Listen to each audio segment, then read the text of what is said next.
Programang ito ay rated SPG, striktong patnubay at gabay ng magulang ang kailangan. Tila sinapian nga si Rigor, ayaw niyang paawat sa pagsakal kay Marites.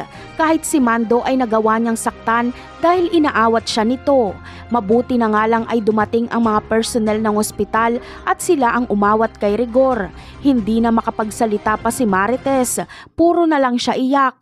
Ewan ko na lang kung hindi pa siya matauhan dahil halos patayin na siya ni Rigor.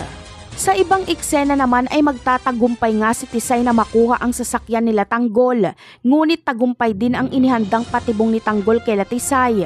Matinding bakbakan ang magaganap dahil sa paghabol nila Tanggol kay Tisay ay manlalaban sila Tisay. Matinding palitan ng putok habang nagkakarera ang magagarang sasakyan. Walang gustong magpatalo. Gigil na gigil si Tanggol at Madonna kay Tisay. Sa bandang huli ay wala nang matatakbuhan sila Tisay kaya masusukol sila ni Tanggol. Ubos sa mga tauhan nila Tisay. Hindi sila umubra kay Tanggol. Ngunit ano kaya ang gagawin ni Madonna kay Tisay? Hiniling kasi ni Madonna kay Tanggol na kapag mahuli nila si Tisay ay ibalato na ito sa kanya. Si Madonna ang magtuturo ng leksyon kay Tisay.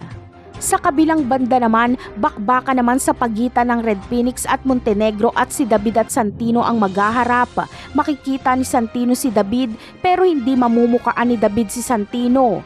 Tutulong kasi si Lucio kay Santino kaya magkakaroon ng pagkakataon si Santino na tumakas. Palaisipan kay Santino kung paanong napunta si David sa panig ng mga Montenegro. Ito ang kanyang aalamin. Napakarami pa nating dapat abangan sa mga susunod na episode. Paalam!